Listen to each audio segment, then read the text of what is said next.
We are the Hollywood Paranormal Detectives. That's right, we are, and tonight we have a huge special presentation. I know it's not Wednesday night, it's Monday night because we have some very special guests. And before I introduce our special guests, I'm going to bring in the crew itself. Here comes my right-hand man, Mr. Brian Ray. Hey! There he is. Next is Crazy Maisie, our own little psychic medium.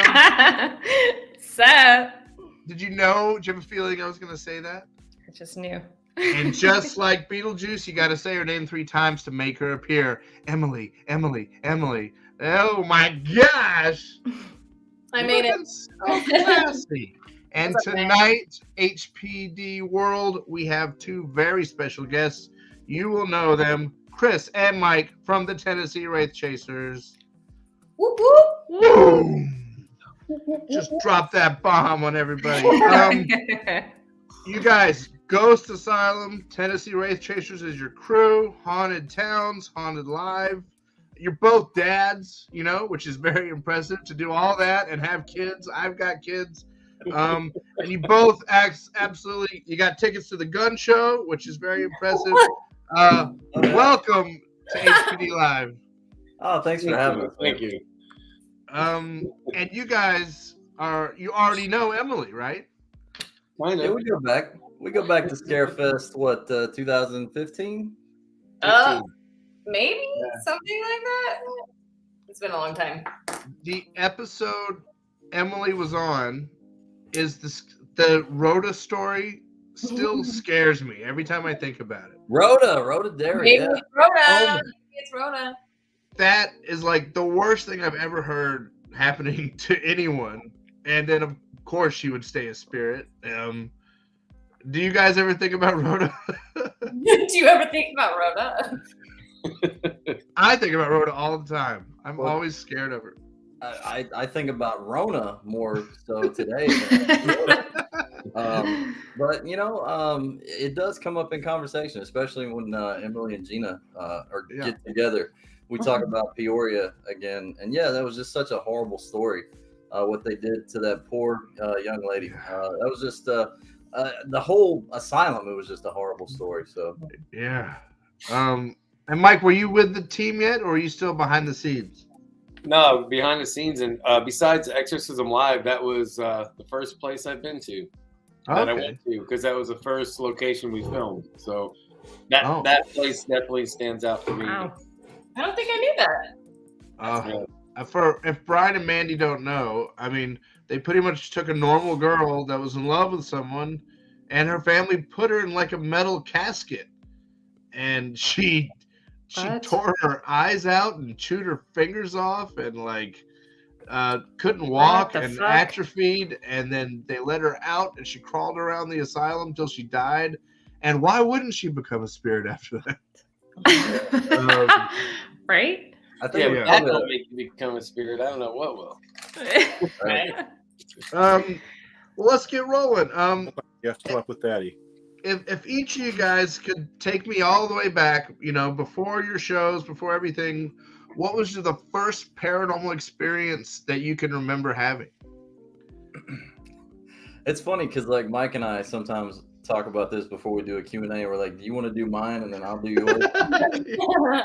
He's heard it so many times. Well, he's heard it so many times, and I've heard his, so we can pretty much tell each other's story. But I had my first paranormal experience. I was probably like 20, I'm going to say mid-20s. It changes. It varies from every time I tell it. It's like sometimes it's early 20s, sometimes it's late. But it's somewhere in the 20s. I was in my grandfather's barn. I was up there rooting around in the loft. Very old barn. A guy killed himself back in the 50s with a shotgun. Oh, my God. And my grandfather and my uncle used to tell that story to me all the time when I was a kid, just to keep me out of the barn. So I just thought it was a ghost story. Fast forward to that day, and I just saw what I now know, or what I now think was a shadow person. It was completely black from head to toe, but I couldn't see through it. I couldn't explain it. It scared the hell out of me. And, that's kind of what got me started on this path. Did it keep you out of the barn after that? Yeah. For a little while. Oh my God. Mike, how about you? it's as crazy as it sounds. I really don't have one that's that goes all the way back. It's something I've always believed in, but I never sought it out until working on Ghost Asylum. Really, it's like that. If I had to put a timestamp on any kind of experiences, it started with working on a show. I mean, I'm sure I had them when I was younger, but I just never put 2 and 2 together, you know? So you got onto the show for a second. All right, because of your interest. Yeah, I just never put 2 and 2 together probably, but I don't have like something that stands out like when I was 12, this happened to me. Yeah. But probably the main was working on the show. A lot of stuff when you're working behind the scenes, doing things by yourself in places like Peoria, you know, I experienced things in Peoria that were like, damn, this is crazy. And it was very cool to me, very intriguing. So it's like over time, just did more and more with the team until I became part of it. Wow. Now for both of you guys, when did you start, like when were you like, okay, I'm going to become a paranormal investigator. This is what I want to do. Like, what was that experience like for both of you? I was a closet investigator for a long time. I would say for a good, 3 or 4 years, I didn't tell anybody. I didn't tell any of my friends because I kind of grew up with the kind of guys that would flush my head in the toilet and put me in the locker. If I was out in cemeteries, doing it, they would have kicked my ass. That's for you. That's what they do. So I didn't tell anybody. My entrance was Ghost Hunters Academy with Steve Mango from like 2009. I auditioned for that show, and I was an alternate, which basically means you're second best. So they brought me in, I think, episode 4 or 5, and then I did 5 and 6, or 4 and 5, whichever one it was. So that's kind of what got me started. And they're like, hey, you need to go back home. You need to start, or you need to join a team of your own and, see what's in the area. But everybody that I looked at, I was looking around on the interwebs, as we call it here in Tennessee. And I couldn't really find anybody that clicked with me. Everybody, they had their pocket protectors and they had their rules and all this stuff. And I was like, man, this is something that nobody knows anything about. To hell with rules. It's like we don't even know what we're talking to, if anything. So that's kind of when I decided to just do my own thing. And that's kind of how the Wraith Chasers got started. Yeah. Very cool. And for me, it's pretty much like the same answer. We can rewind because it wasn't until after working on Ghost Asylum, I was like, just something cool. This is something I'd like to do. And a handful of years later, I'm doing it. So yeah. What was your position on the show, though? I forget, Mike. What were you like? Officially, was clipboard guy, wasn't it? Clipboard guy, that's right. I remember Exorcism Live. You guys started that. You and Gina that's started. That's right, we did. Yeah. Clipboard guy. Because it's so funny because I met these guys at like the same time, just about. Like I met Mike maybe like a month. No, seriously. Like I think Mike, the first time I met you guys at Scarefest was the first event that Mike and I ever like really hung out. That's so weird. So it was crazy. And then you guys did Exorcism Live together, so that was his first paranormal show experience kind of deal. So and then you guys were there, so I keep pointing at the wrong thing. I think it's backwards. It's alternating. This guy, yeah. It's like a bad Brady bunch. So, Mike, when was the first time like you went from like I'm working on a show to like, oh shit, this stuff's real? I can say Peoria because that was the number one. It was like it was the Rhoda. For that episode, the Corona cage. Build that and put it in the basement, and it was a few of us bringing it down there. It was big. But at the end of the night, it was like, oh, Mike, you need to go get that stuff out of there. And I remember I get like electrical cables and some lighting and stuff. And we started hearing I started hearing things down there, seeing like weird shadows, but it could have been me, my mind playing tricks. But so that was like the first experience with it. But we wound up leaving the cage there because thank God it was too big to take. And then I think the owner said he would really like it, so we left it there. Oh, I thought it got destroyed with the building. I thought that would have been kind of cool. They did destroy it. Yeah. I probably did, but Yeah, that's sad. It's such a sad story, and then they just demolished it right after. And then you guys, with that unique experience to get to investigate it before it was destroyed. When Ghost Asylum came out, I feel like it kind of was like a hot show the second it hit. You kind of burst onto the scene, I think, with sort of an instant success. So tell me, like, what led up to like getting a show? Like, what was the group like? The investigation before the first episode of Ghost Asylum? Like, were y'all already investigating and trying the same experiments, or was it like, we've got a show, let's do these new things? There was a lot of double wide trailers that we I'm from Alabama, so I completely understand. A lot of barns. A lot of haunted barns. Beds, tractor poles. No, it was like we had a lot of residential type stuff. So we were, just a normal run of the mill. We were very eager to get out there and investigate. So we would take whatever we could get. Mostly residential, though. Very rarely did we ever get the chance to do any of the big stuff. But it was kind of a short period for us when we first started to the time that we got noticed or recognized by our production company. And I think it was just because, we were just rednecks. Basically, I don't think at the time there was only like 3 or 4 paranormal shows out there, and this was kind of a different spin for them. I think they liked the accents, and then also Brandon, he was a very physics-minded guy, which was completely opposite from the rest of us. So I think they actually kind of took that, and the production company, it was their idea, honestly, to do more of the experimental stuff, and it was actually their idea to call them traps, which we caught hell for like the first 2 seasons. But then we started calling them experiments because of all the hate mail that we used to get.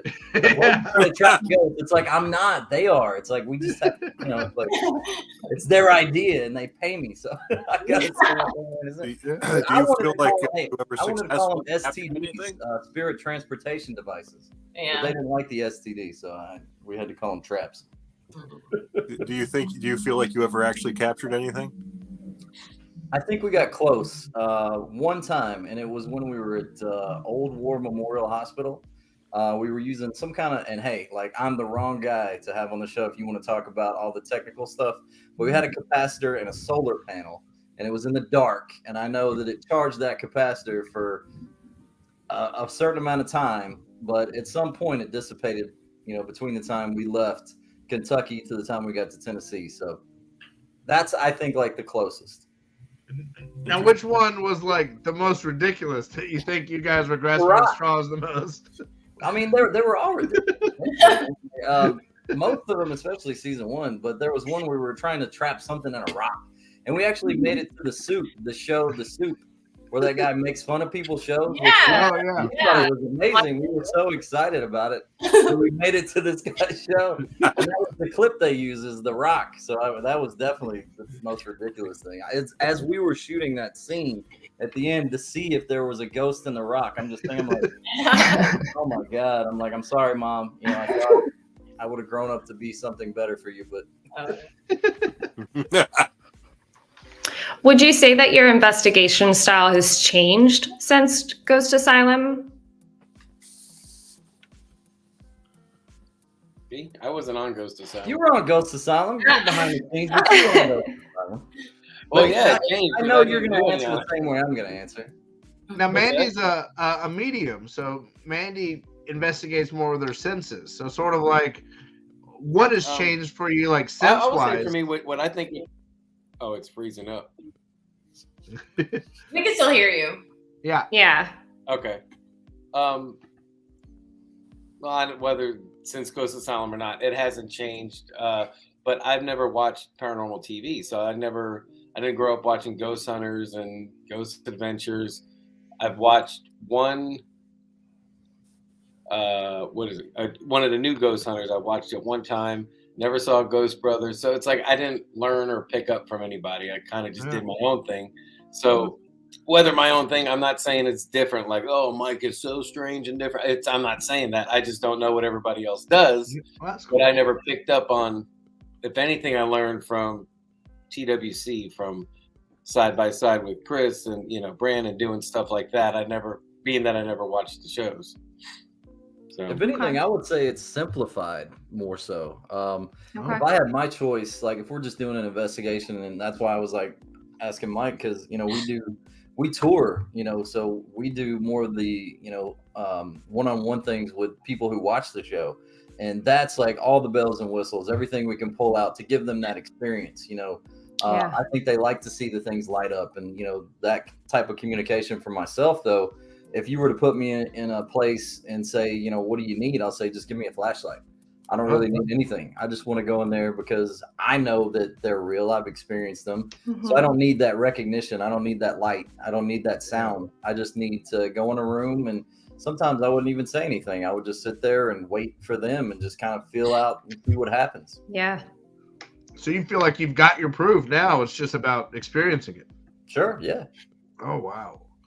That's great. But when you want to show people the lights, what are devices you think work really well?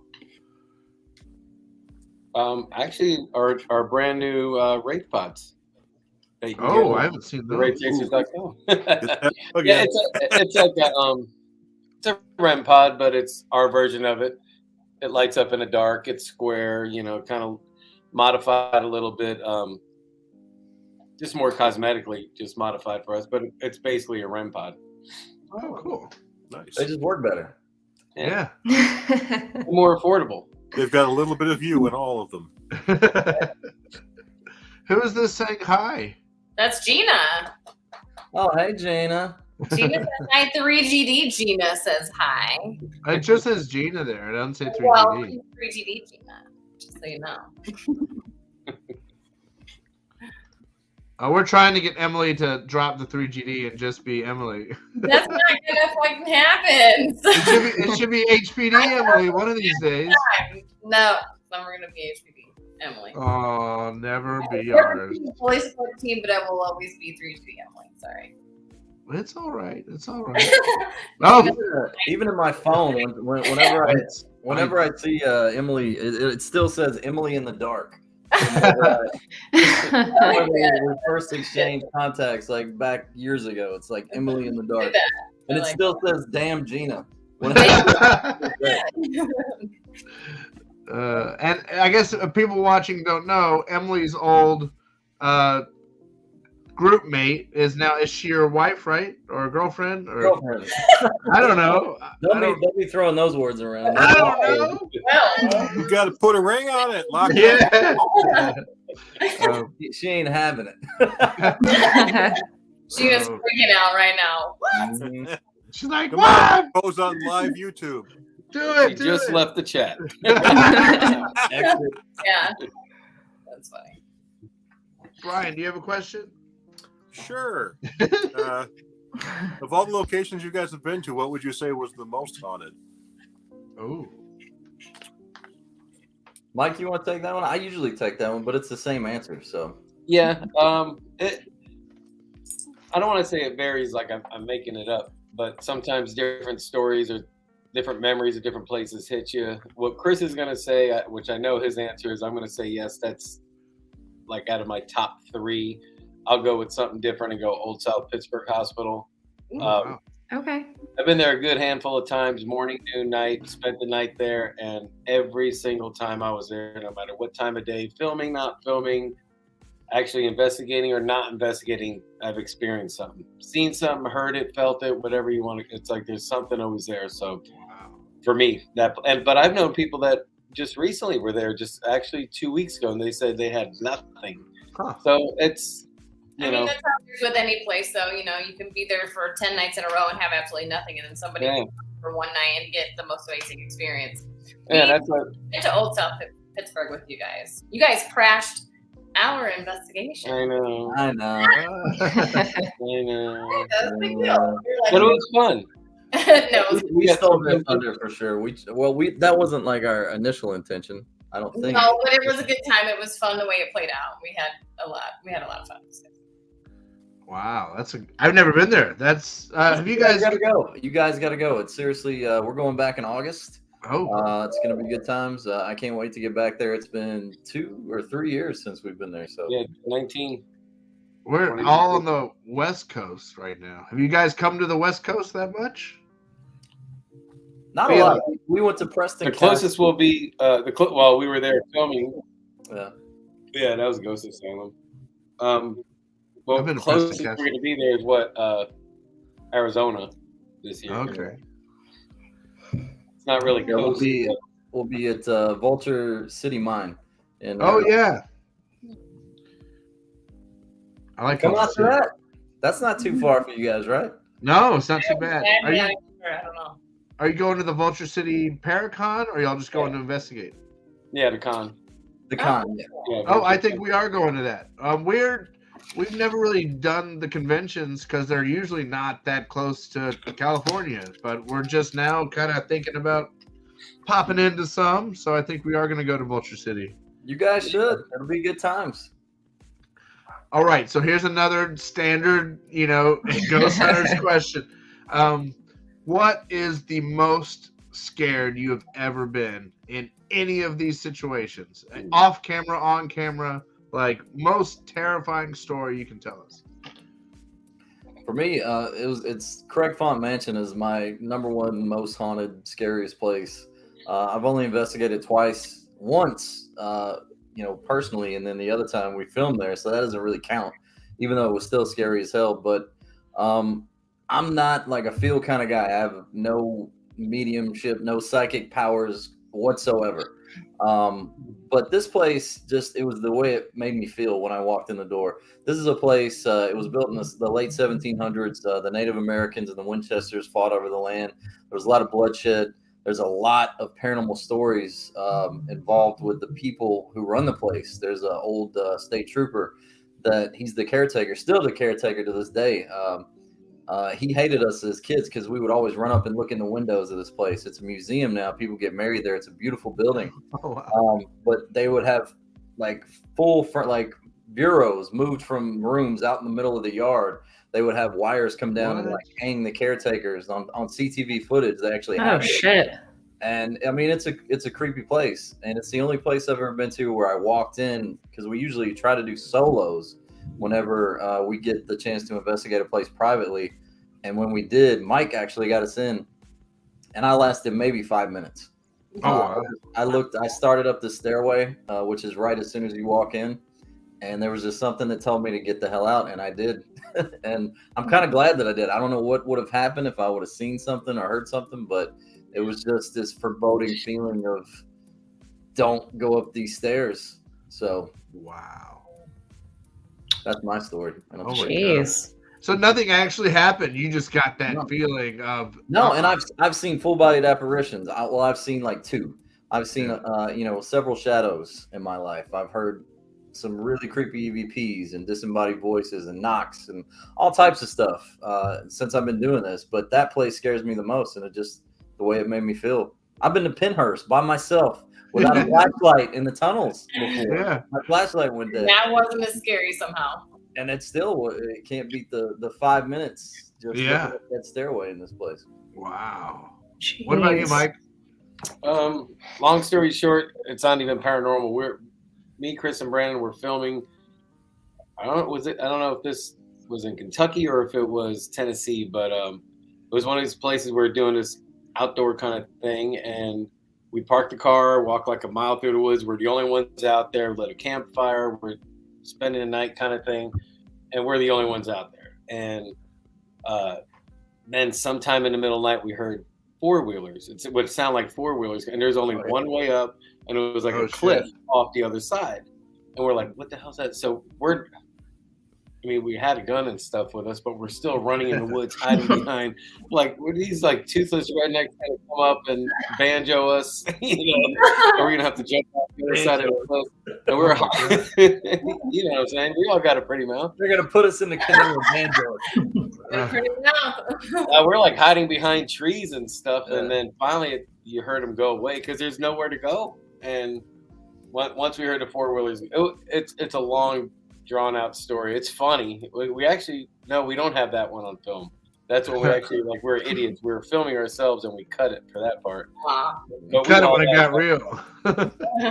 Yeah, we left. We had to run back to the car. Then it was Brandon's car. Then the car was out of gas. Yep. None of that. It's it was just nightmare after nightmare after nightmare. Oh my god. Jesus. Until we got to a gas station, we were just like, oh. But yeah, I don't know how we got there. I don't know how we got there because it was like over 30 miles driving. And Brandon had one job, and that was to fill up the tank.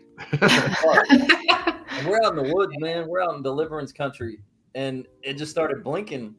And I was just like, Mike was like, he was driving. He was like, bro. And I was like, what? Because I could tell in the face. Like, we're like almost four-wheeling at this point.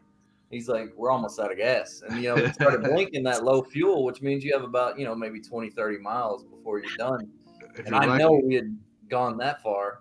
And then we turned around, went back, and it just started flashing. No, it'll do like 30 miles till empty, 20 miles, 15. It just started flashing. There was nothing. I don't know how we made it, but we did.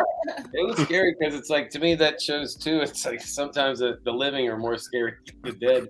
When you do it all the time, it's like, don't get me wrong. I guess I haven't seen something that really scares me. I don't know. Did Chris send you that link, Emily? Yes. Steven too, so he's got Do it. y'all If I saw something like that, it would probably. All right.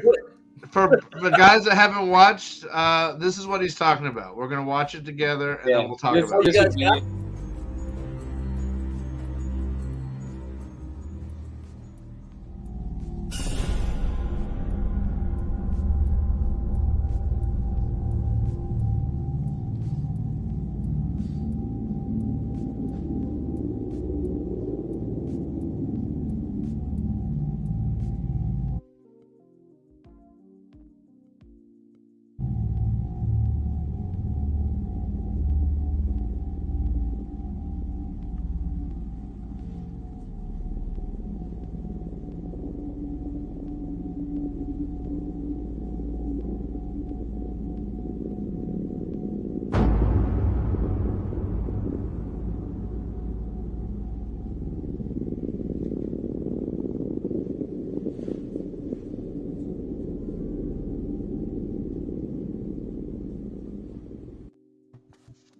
Okay. We would all quit. Jesus. Fuck that. Like it looks like a praying mantis or something. Like Doesn't it look like the hands, both sides, like the hands on the door? Oh, yeah. The door frame tells me it's After Effects, but I'm an effects guy. Oh, really?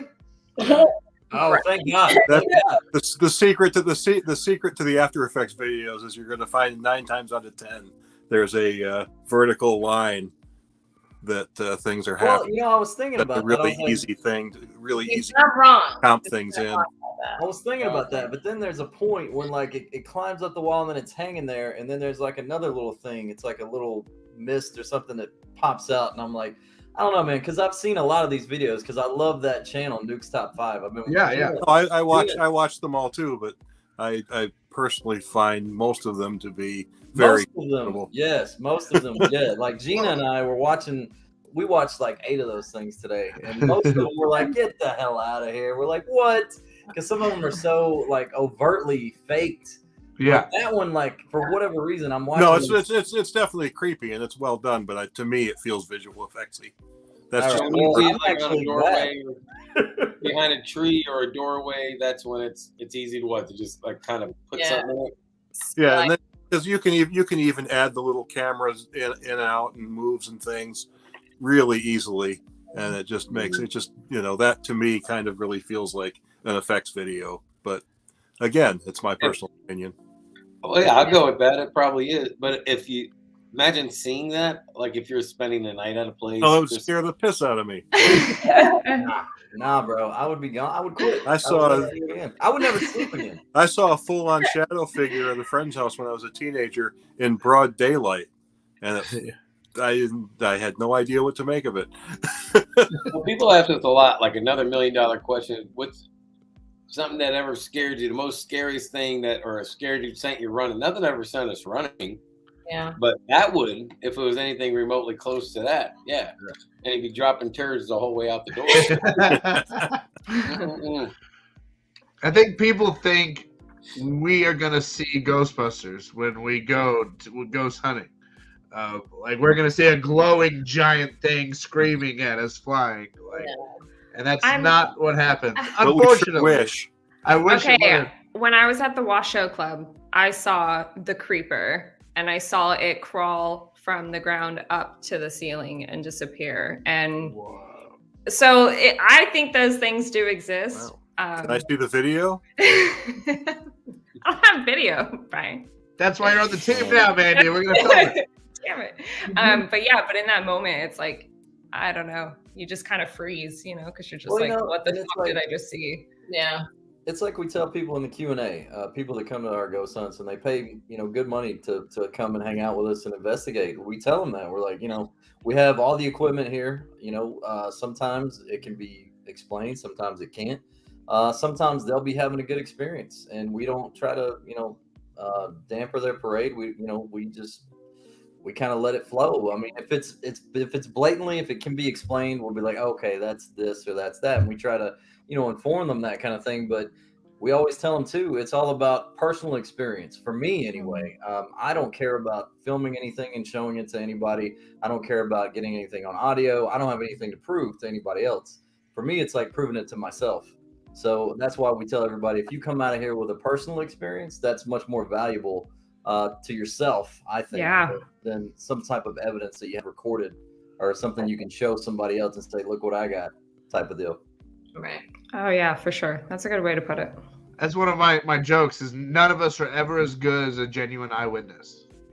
Like the eyewitnesses, my thing, I always say, I was sitting with a night vision camera in a spirit box, just minding my own business, and accidentally, that's never what happens. It's always like daylight, grandma, like right in front of you, something like that. Even if you never tell anybody and you just experience and you're like, oh, nobody's ever going to believe this, but you saw it and you have it. So, I mean, that's like stored. Yeah. In your memory card. Like also everybody, well, I don't say everybody we know, another big question, it's like the best piece of evidence or, best experience. 9 times out of 10, it's nothing that we can show. This was my best thing. It's always that personal experience. You can describe it, you can talk about it, but usually 9 times out of 10, that best piece of evidence or experience was something that wasn't captured because it was all you. You're not concentrating on equipment and lights and make this happen and that happen. It just happened, Yeah. I have one I haven't told on the podcast that Brian might know this story, that we were at the Stanley Hotel and we were doing a tour, and we turned off all the equipment and stuff when we were going to leave. And I turned my flashlight on because I didn't know how to get out. And if you know the Stanley, there's like a basement kind of rock, kind of cave area where the servants would go from different places back and forth. And I shined my flashlight on someone's heels, and I was going to follow them out. And I followed them around a corner and into a wall. And I was like, what just happened? Like, I wasn't following a ghost. I shined my lights on some white kids, and it looked like kind of like white denim jeans-ish. And I was just, don't know how to get out. And I stood there for like 5 minutes going like, this is the air conditioner. This is a wall. This is rock. Like nothing I can do. And I have no documentation of that. And I still I remember going out in the lobby and looking at all the people and like, no one has those shoes on. No one, I followed nobody. And then after the tour even, it took me a while to, hey, Brian. And I told Brian the story later, nervous. Well, hey, nobody can ever take that away from you, though. You'll always say that. Yeah. Mandy, you're up. You got a question, Mandy? I do. Let's see. So I know that you said, Mike, that you don't really watch paranormal TV and all that stuff, but do you have any paranormal inspirations? Any people that have inspired you, or I don't want to say idols, but anyone that's you looked up to? Even though I don't watch the shows, I've met almost all of them. I could say that. Besides, obviously, our team, Dustin Perry's I can say inspiration, but as a genuine guy, I don't even want to say as an investigator because I don't know. But he's all heart guy. He's one of those that'll text you one random day and just say, just thinking about you and praying for you. You're like, man, that's cool. That's so nice. Yeah. Dude. Steve from Ghost Hunters is cool. It's we don't even talk ghosts. Every time we're together, we just talk music and hang out. So it's like people like that I know as a person. I don't want to say look up to, but just total respect as just a human. You know. Yeah. They're just good people, and Yeah. that's all, like, you know. Everybody I met is cool, and they're nice. But some you can tell are the surface nice, you know, and then you walk away and you get all that going on. We can tell, and we know. I'm not going to name those names, but there's some that you're like, oh, hey. This is for both of you. Is there anyone that you haven't investigated with that you would really like to? That I haven't, that I would like to. But I'll say those same two guys. We've done events with them. We've done events with them, but never side by side and did something in the same room together. It was like Dustin was in another building while Brandon and I were in another building when we were in Oklahoma. We did a few things with Steve, the Battleship, Lake Shawnee. They're in one area, we were in another area. So never got to actually side by side work together. So I'll throw those two out there. They would be, I mean, we've investigated side by side with the Ghost Brothers before. Elizabeth Saint. Oh yeah, she's great.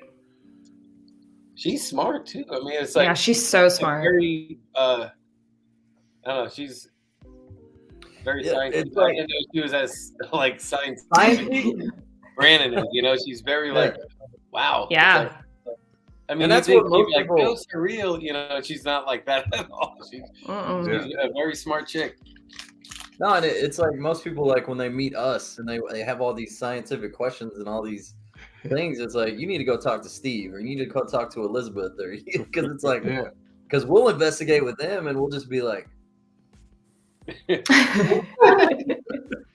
you know, it's like after season 1 of Haunted Towns when they gave everybody the title, it said Mike G, and it was like tech expert and an expert, and I'm like, I don't know why they put that, and you know how many messages I would get from people. You know, I just got a XL34, this and that. I'm like, I have no idea what you're doing. You're the tech expert. I'm like, no, not at all. I don't even know how to turn this thing on. I'm like a monkey, you know. I'm like, I don't know what this is. You should have messed with him. Just like, you know what you need? You need like a 2003 defibrillator or something. And then call their button up like, oh yeah, I thought about that. It's the solenoid. Every answer is hook it up to a car battery. Hook it up to a car battery. Like, that's the answer for everything.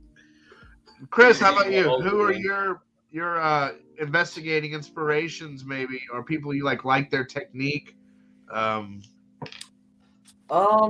Technique. Oh man, I don't know. You know, I used to watch all the shows, but after I started making television, it kind of ruined that for me.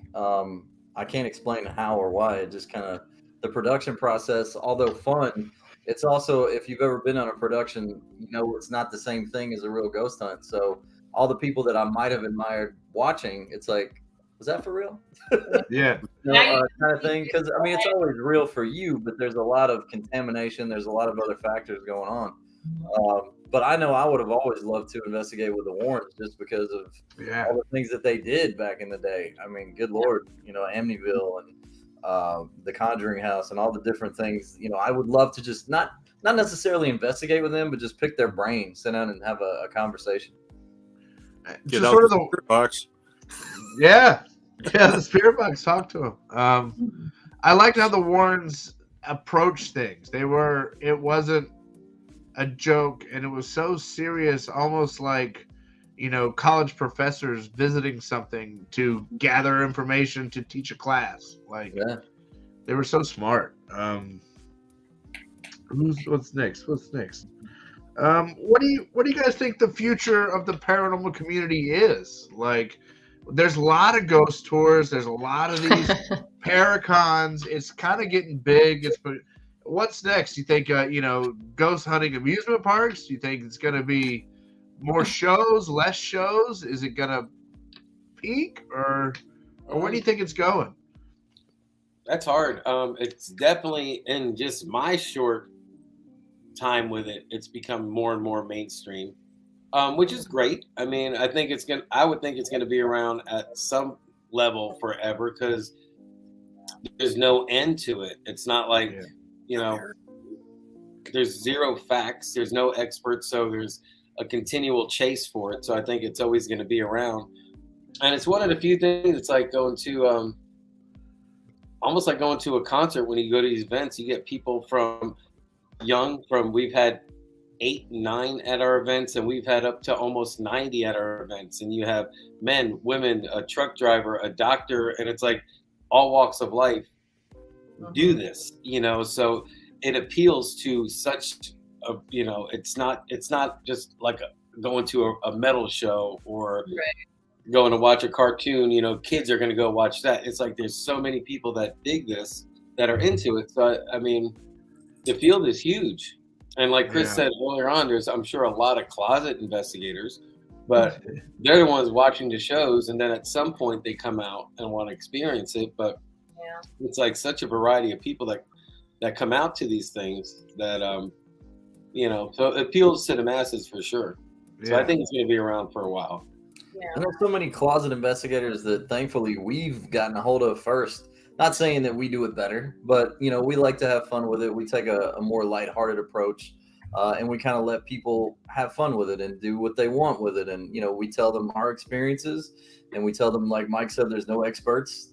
This is just something that if you have a passion for, you'll kind of find your footing and where you fit in into all this. And we've had people that have been coming to our events for years who have supported us, and who have like made groups, like paranormal groups of their own, and like formed things and gone out. They're above us now. They don't even come to our events anymore. They'll send us a DM every now and then. How you guys doing? We're off in, we're doing Rolling Hills this weekend. It's like, oh wow. So it's fun. I mean, that's kind of a heartwarming part about doing what we do, being able to tour every weekend in a new haunted place every single weekend with so many different walks of life. Yeah. It's rewarding in that sense. It's very cool. Steven. Yeah. Yes. Did you ever tell your story about how you were almost on Ghost Hunters? Well, I was almost. I've talked about it a little bit. The last one they did that was just, I didn't even watch it. Was it just Grant and a few other guys? I don't know. I did about the one Grant did on A&E with Brian Murray and Rochelle and all. Yeah. We talked to Brian and Rochelle. They're good people, man. Yeah, I did the audition with all those guys. It was down to the final 12, and we thought we were all going to be on it. We didn't know anything about Grant coming back, and I remember we were all in a chat, and we'd all talk in the chat, and talk about just ghost hunting and stuff, and just talk. We all became like best friends because we did the audition in February, and they didn't call anyone till like July. And so we literally all thought show's not happening, but we had all of us to talk to, and we talked every day. And I guess it was selfishly to find out if anybody got a phone call. Right. But I remember we all, like, half of us got phone calls and half of us didn't, and everyone went quiet on that chat, and it was so sad. Like, no one ever talked on the chat again. Okay, out of curiosity, how do you audition? What do you do? So they had you send in tapes and had you fill out stuff, and then they went to Pilgrim Entertainment, brought 12 people, and they took us to a location 2 nights in a row and just filmed with different groups. And I always found it was weird, like, if you watch any of my stuff, I don't know if you guys know this, I'm a former pro wrestler. So my thing is talking. My thing is I can take something and cut a promo and say, this is the building where this happened, and this is what happened, and I'm all about talking. And the 3 nights we did it, they never had me talk. They never had me say anything. And then I was like, can I please, like, cut a promo on this guy that took the land from his wife? Like, it's like if you got a toolbox, they took out your hammer and threw it. And then when we went in, they said, I think we want some aggression. And I was like, you want me to provoke? And I was like, I mean, I will if you want me to. I think you're the one that can do it. I think so. I go in there, like, the location had this guy took the land. He married this woman, and then he took the land from the family, and then like kind of kicked her out. And so he married this lady, took her land, kicked her out. And so I'm just like, you want to marry some land? You're gonna come in. I'm like, full Macho Man yelling at, this is not your land. If this is your land, I was like screaming, and they're like, that was great. That was bigger than Bacon's. Like that was so loud. And then it's like you watch the show, they did not want Macho Man Randy Ghost Hunter. So it definitely, I think that's why I didn't get it. But we always joke, like the people they chose, there was probably 10 different casts they could have shuffled together. That would have still been fun. Strange. I mean, it's a very your experience sounds exactly like Ghost Hunters Academy for me. I think that was kind of the point with them, is to get people from different who didn't know each other to make kind of like a class. But for that, I would think they would want chemistry. They would want people who would know each other, kind of thing. I didn't know that. I didn't know that they just kind of had a casting call. And it was really, it was a weird vibe. It was a weird, we're all after like 3 jobs is what everyone felt like. And there's 12 of us. And like at dinner, like no one talked. And I remember it being like, so you guys got kids? Yeah. Just eat, bro. Just look down and eat. Okay? And I was like, come on, you guys. I remember a couple of times we were in the van, and they were like, we want some van footage. Let's see some van stuff. And I remember being like, we're in the van, and it's silent. And I'm like, so everyone, where's your hometown? What's the hometown haunt? Like, and I got everyone talking, and it was just so weird. And it was maybe it's kind of like what you were saying, ghost hunting and a production. Having a cameraman there that was not investigating with me killed it for me. Mm-hmm. It did not feel like I was the sense of being alone and getting my hair on end and then start investigating is kind of the fun. But having cameraman's bright shit in my face and like him standing there, like getting close-ups, like, man, you've taken all terror out of hunting, kind of. True. I mean, it does take an element. I mean, we were lucky because we had some of the best in the business, and we became great friends with those guys for years. We had the same cameramen, same sound guys, and they were like ninjas. You didn't even know they were there. But it's still, they're still there. So it takes that whole contamination element and brings it up, 10 levels. So, I mean, it's very different. Yeah. And see, on our level, we try to film. I always say, like, sort of like the question, who's someone you admire? The way Aaron Goodwin he will talk into his camera while holding it. He will turn it on his device while he asks the question. He'll talk back to himself to get his reaction. He'll film the room while he's waiting. I'm like, that is so impressive how he is solo producing his own investigation, but still asking questions, hitting equipment, and getting evidence, Yeah, no, I think so too. Like, I haven't seen that show. Like, the 2 shows I used to watch was Ghost Hunters and Ghost Adventures when I was like in 2004. I haven't watched it. Like, I'm with Mike. I haven't watched a paranormal show probably since like 2006. Or no, it's probably been like 2010 or something like that. Whenever I started doing television, which was I think in 2009, it kind of takes the fun out of it once you know the whole process of watching it. It just, I don't know what it is, because you still have experiences and you still, jaded at that point. You're jaded. And it's like, I know. Well, just like wrestling, when you started training to wrestle, you stopped watching the show. Yeah. Speaking of wrestling, Steven, you gotta like put in a little clip of yourself or like. Oh, I don't have that ready. Why would I have it on your phone? I just wanted to bring you guys in. Ready? 45-minute thing. Everybody wants to see shirtless Steve. No one wants to see shirtless. He looks like a completely different human being. I don't even see his face in those old it's videos. So. It's just not Steve. Sorry, guys. Steve. Is it like with one of the Mexican masks over like a Nacho Libre? No. I wore some underwear on. I went to one of his classes and watched him fly through the air like I couldn't believe. Oh, I'm 43 and fat, but I still out wrestle my students. I still teach it once a week, but awesome. I still tie my students in knots, which is kind of funny. Oh, yeah. Do you do the one like the unitar with the one strap, or do you go for two? Oh, I don't. Now I would need 5 straps to keep all this shit up. No, anyway, that's awesome, man. I think that's really cool, man. It's especially if you can still do it and you're still kicking ass at it, man. Yeah, because I'm 40 now, and I know I couldn't do it at all. Like I'd bend over to pick up the shampoo, and sometimes I can't even walk for 3 days. I literally just slept wrong the other day, and this tendon right here is really, really like sharp pain, burning. Yeah, Mike just sent me a meme. All right, kids, stop complaining. Oh yeah, Brian.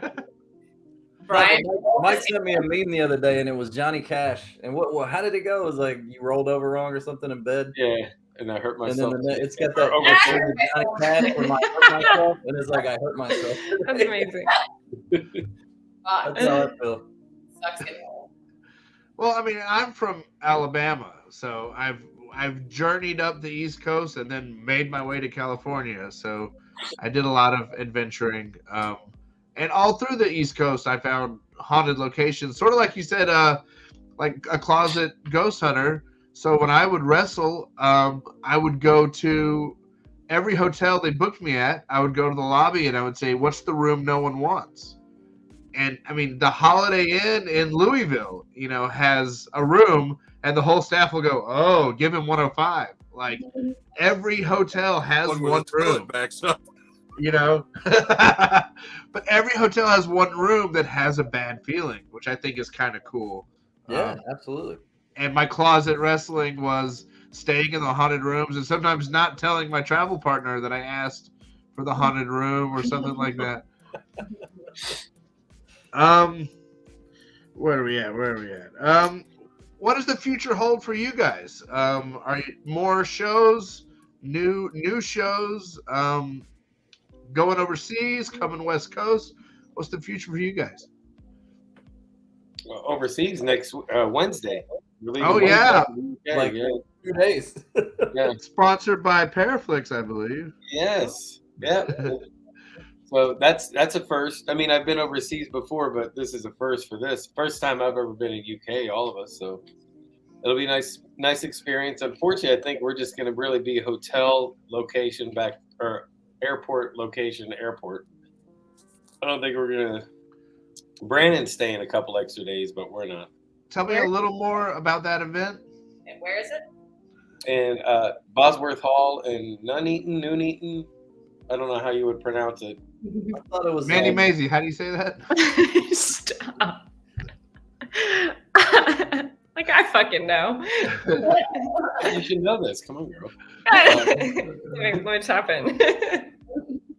No, I mean, we're very excited about it. I mean, obviously, never been over the pond before, Never at all.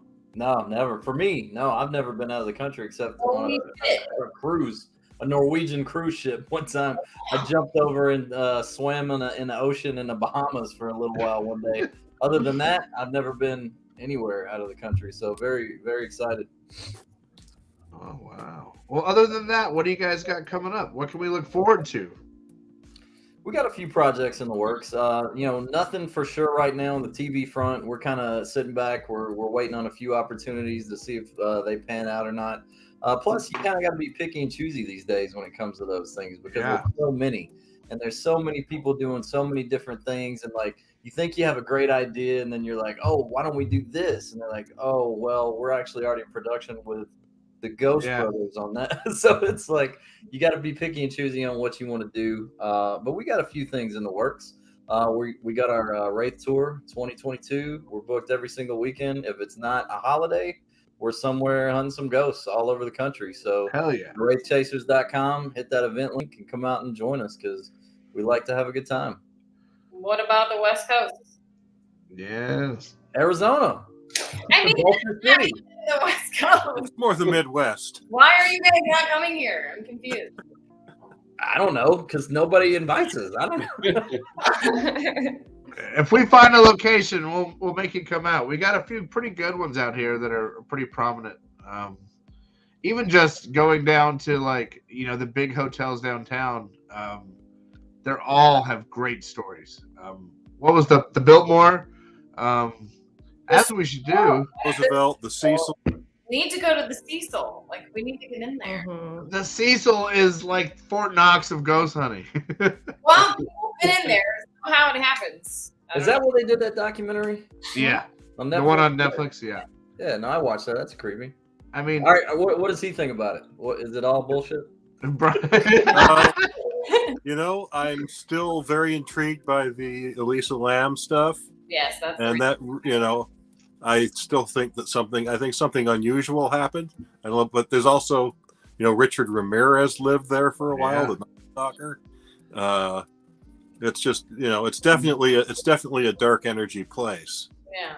Yeah, no, I thought it was a cool documentary. I also watched Night Stalker. I'm a big Netflix guy, so Oh, cool. very, very true crime. I'm in. Well, it's like we're planning at some point this year. We're going to try to do the Biltmore with Patty Negri, which is its oldest hotel in Los Angeles. Patty's been there with a bunch of kind of big YouTube channels. Ours is a small YouTube channel, but she's been there with some big YouTube channels and had some great stuff. They filmed Ghostbusters there. That's where they caught Slimer. Oh yeah. So that's his claim to fame. Who knows if we get a date for that? UK with us, I think, isn't she? Oh yeah, Patty is great. Good, Patty, yeah. she's a very good friend of ours, and a Paraflix. We're a Paraflix. That's awesome. Hey, if we book that, we'll send you guys an invite. Get you guys out here. It'll be a big hotel, big ghosts, big fun. Slimer's going to be there. Well, Brian, we cannot investigate the Biltmore without entering from that area with our. Right. I happen to have it right. We got to put our jumpsuits on. We got to enter from the exact place. Anybody see a ghost? We got to come in full jumpsuit to do the Biltmore, at least for our intro. You got to be covered with some sort of slimy ooze, marshmallows, something. I mean, when I first moved to California, I went there and took pictures of every space where they filmed Ghostbusters. So, any final questions, you guys? Any you guys have any questions? Brian, Mandy, Emily? No. All right. Well, you know what? We gotta let Mike go to bed. Thank you guys for coming out or coming on, talking. Your show, to me, it rolls the sleeves up, and it's always fun to watch you guys. You guys are genuine on your show, and that's kind of like inspirational as an investigator to watch you guys just doing your thing, and watch like that. This is something you do with friends, and this is something you can do as a community. And I think all your shows you've done, they help the paranormal community. So thank you for that. Oh, well, thank you. I really appreciate it, man. Thank you guys so much for having us. It's been a pleasure. Yes. And, it's nice meeting all you. Yeah, great to meet you. Hopefully someday in person. And absolutely, Vulture City. We will split some ribs or something. Yeah. Is Gina going to be coming to Vulture City? I asked her. Gina? I think you can make that happen, Emily. You can make that happen. Well, obviously. I didn't even realize we were going on. We're going. We Natalie said Paraflix wants us there, so we're there. We're Paraflix's babies. Just all right, you guys. Pay for us to be there. Oh, I don't know. Okay. All right, you guys have a great night. Thanks for joining us. Thanks, guys. Thanks so much, man. See ya. Bye. Bye. Wow.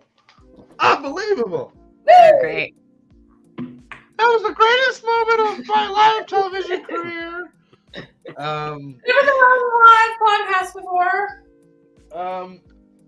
They're awesome. And that's, what's great is talking to them was just like, the way they are on the show, which means they are genuine. They're good guys. Seems like they're good guys. They remind me of my buddies. They remind me of my buddies from Alabama. Oh, it makes me sad. Miss my friend. I'm sorry I can't be like a buddy from Alabama. You won't go to the gym with me, Brian. Come on. Ay. They're some of my favorite people. I love them to death. I miss them a lot. I miss the boys. But there's a gym in the hotel this weekend, you guys. We're all going to hit it 7 a.m. after the investigation. Don't forget, we lose an hour of sleep this weekend. Yes, we do. What? With the time change. Of all Saturday weekends, night, this we is lose an time hour. change? So we're fucked. We lose Maybe an hour. we'll trick the We lose ghosts. an hour of investigation time. Well, maybe we'll trick the ghosts into thinking it's later. I don't know. You know what I want to say? I want to say that this is 10 weeks of us talking to, I think, every guest has been a home run. We have done a pretty good lineup of guests for 10 weeks. It's been great. Thank you, Emily, for joining us again. We've missed you. Yay. I'm sorry I can't make it every week. I apologize. I know you're a busy lady. You got something. I got a lot of work. It's fine. I'm sorry. This show is here because of our Patreon. So anybody watching, our Patreon pays for us to have this show. So this show is something that came about. We had a few Patreon followers, and I was like, how can I make this a little bit come into something weekly we can give back? And if you guys like what you're seeing, if you guys like these interviews with people like Patty Negri, the Wraith Chasers, we have Earl Grey, who is now the director of California's MUFON. He is in charge of MUFON for California. This Wednesday, a few days from now, we will be talking to the man in charge. If you see a UFO in California, it goes straight to Earl. Oh my gosh, that's so exciting. Isn't there? Huh? Isn't Earl Grey a T? Earl Grey is Yes, a It is a T. And Grey is also an alien. And I know Grey, an alien. And I was like, Me and Brian have known him for a while. We've had breakfast with him a few times and just chatted. Earl is awesome, and he will have some stories that'll turn you white. I guarantee, girls. I got some stories too. Amazing. I can tell you some stories. I got some stories. Brian has. I'm practically an alien, okay? Brian has. Mandy Maisie. Brian has some crazy stories that maybe on the drive back, if he feels like we connect enough on this trip. Brian told me the stories for the first time, and it was me and Boom were just like we couldn't. It was amazing. One day maybe we'll get them all out on the podcast. We'll just interview Brian. I want to exchange alien stories. As long as I can listen, that's fine. well, shouldn't you have like an alien episode? Well, it's Brian's comfort with telling I'd say stories. there's a lot of things I can talk about and some I can't because they involve people that wouldn't want me telling the stories. It's not a legal thing. You didn't sign any papers that you Use couldn't fake talk about? names. Well, You can't really do that when it's family. Gina says she saw a UFO. Wow. Gina did see a UFO. I've heard the story multiple times. Gina, we're gonna have you on too, as if Emily will come back for that one. Gina, no, I can't come back for Gina. We'll schedule it, Gina. We'll have you on. Thank you for watching. Thank you for being here, and thank everybody else for being here. If you're watching right now, please subscribe. Tell us what you liked about tonight. We have our full library up. Go back and watch our investigations. It'll give you some cred. Go like, these guys have been to Goldfield, Queen Mary, Pioneer Saloon, like Suicide Bridge. These guys have been everywhere, seen everything, documented it, and we've got 21 full investigations on this YouTube channel or on our YouTube channel if you follow the link in our bio to prove that we know what we're doing. We've been there, done that, seen the shit, been in the shit. So like, subscribe. Too. Huh? I said they're entertaining too. Yes. And now, the people you see, Mandy Maisie, Emily, Brian, me, our new episodes. We got one in the can. Kia Mill, you guys. Already, I have seen some shit that turned me white while I was editing. Really? Yes. Oh my god. Yes. Those I'm watch so I got to figure out how to get you the thermal cam. Yes, I haven't got to. You know how we think we caught an EVP at that one point? We caught a pretty good EVP. Wait, was doing it? Huh? When we were all at the beginning. Yeah. You thought you caught one, and I thought I caught one, and I'm not gonna give away right now. I'm not gonna give it away. We're gonna get it edited so we can watch it. But oh my gosh, it was like I think I hear something. I think I hear something. That's what happened, and I can loop it, and it's home run. Ding. But so everyone watching, the four of us, this team you see right now, the new HPD minus Boom, we love you, Boom, can only be found coming up on Paraflix. Follow the link tree in our bio. You can also get your Paraflix gear. Subscribe to Paraflix. Use promo code HPD10. Get 10% off signing up. You can watch this crew. It should be out hopefully as soon as possible. Old man Steve's got to edit it with his wife and babies and work and wrestling and Boy Scouts and investigating on top of that. We're investigating this weekend at an amazing location.